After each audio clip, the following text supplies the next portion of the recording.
If you want to change the world, start off by making your bed.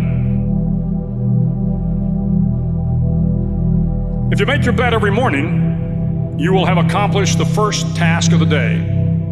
It will give you a small sense of pride, and it will encourage you to do another task, and another, and another. And by the end of the day, that one task completed will have turned into many tasks completed. Making your bed will also reinforce the fact that the little things in life matter. If you can't do the little things right, you'll never be able to do the big things right. And if by chance you have a miserable day, you will come home to a bed that is made, that you made.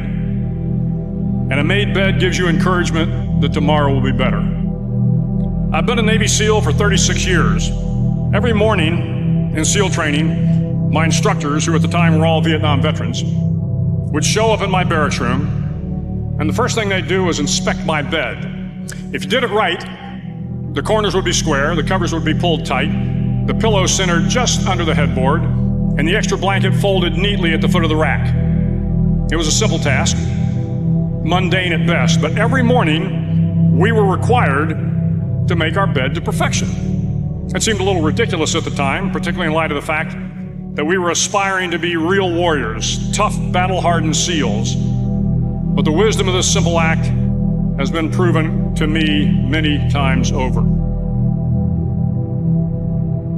It matters not whether you ever served a day in uniform. It matters not your gender, your ethnic or religious background, your orientation, or your social status.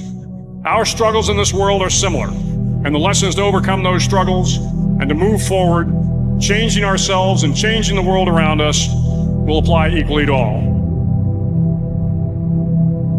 If you think it's hard to change the lives of 10 people, change their lives forever, you're wrong. I saw it happen every day in Iraq and Afghanistan. But changing the world can happen anywhere, and anyone can do it. So what starts here can indeed change the world. You will likely fail often. It will be painful. It will be discouraging. At times, it will test you to your very core.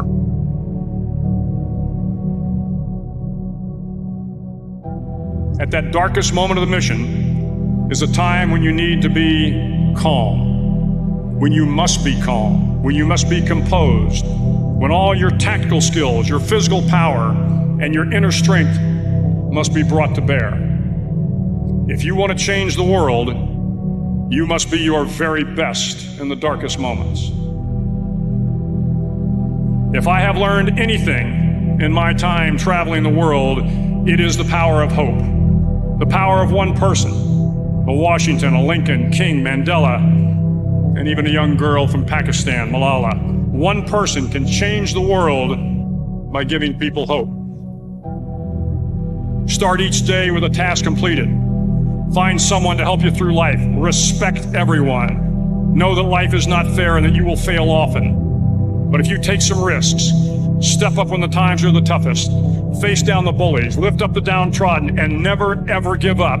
If you do these things, the next generation and the generations that follow will live in a world far better than the one we have today. And what started here will indeed have changed the world for the better.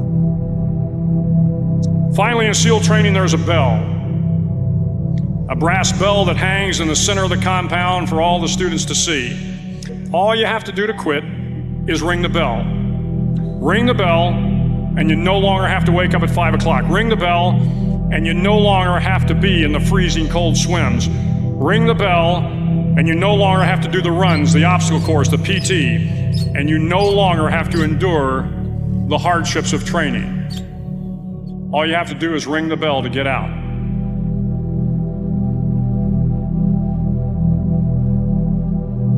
If you want to change the world,